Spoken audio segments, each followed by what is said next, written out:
de caelas, porque levamos dúas reunións ca xerencia de Ourense para nada, para perder o tempo, porque veñen aquí a rirse dun.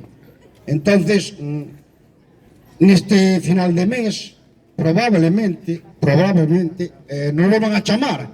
Entonces, ese día, quero vervos a todos aquí, cando nos chamen para reunirnos aí con eles, e nos conten mentiras, que estemos toda esta xente que está aquí agora. Ese día vou a convocar a toda e vir todos aquí, que salgan aí e que nos digan as mentiras que nos contan. Despois, outra cousa, isto xa dos políticos e alcaldes que hai presentes por aquí.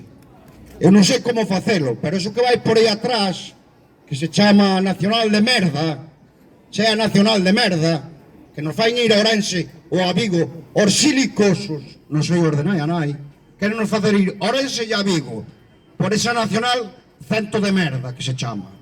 Entonces, señores políticos, non sei como hai que facer eso, sabemos que a maioría absoluta ten o PP, eso sí é verdade, pero unha comarca unida fai moita forza, eso pensaio.